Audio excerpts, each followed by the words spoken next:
नमस्कार। न्यूज़ 18 के digital platform पे आप सभी का बहुत स्वागत है और मैं हूं आपके साथ में अमनदीप।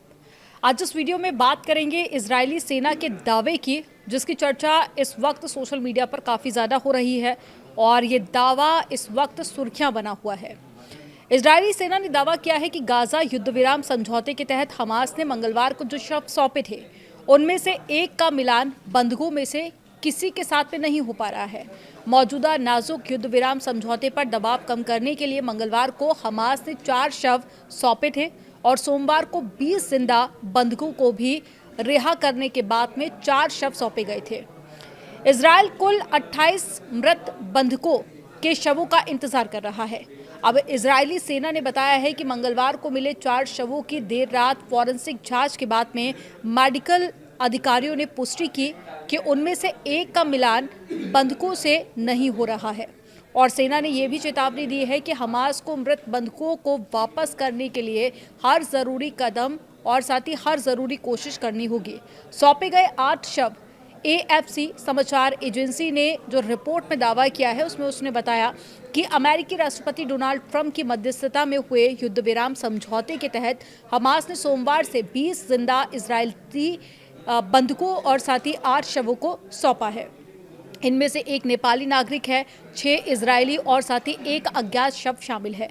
इसके अलावा ये भी खबर है कि इजराइल द्वारा सौंपे गए 45 फिलिस्तीनियों के शवों के अवशेष गाजा के एक अस्पताल को मिले हैं और इजराइल के प्रधानमंत्री नेतन्याहू ने मांग की है कि हमास को मृत बंधकों के शवों को सौंपने की समझौते की शर्तों का पूरी तरह से पालन करना चाहिए। उन्होंने कहा कि हम इस पर कोई समझौता नहीं करेंगे जब तक आखिरी मृत बंधक को वापस नहीं ले आते, तब तक हमारी कोशिश नहीं रुकेगी। समझौते के उल्लंघन का आरोप और जो प्रतिक्रिया सामने आई है वो भी आपको बताते हैं। अमेरिका द्वारा प्रस्तावित युद्ध विराम योजना में मांग की गई थी कि सोमवार तक सभी जीवित और मृत बंधकों को सौंप दिया जाए, लेकिन अगर ऐसा नहीं होता है तो समझौते में ये भी शर्त थी कि मृत बंधक के बारे में जानकारी साझा की जाए, जल्द से जल्द शवों को सौंपने की कोशिश की जाए। पहले के युद्ध विराम के दौरान भी हमास ने इजराइल को गलत शव सौंपा था। हमास ने कहा था कि उसने शिरी बिबास और उसके 2 शवों जो बच्चों के शव थे वो सौंपे हैं, लेकिन जांच में पता चला है कि उनमें से एक शव फिलिस्तीनी महिला का था, जिससे इजरायलियों को बहुत दुख हुआ।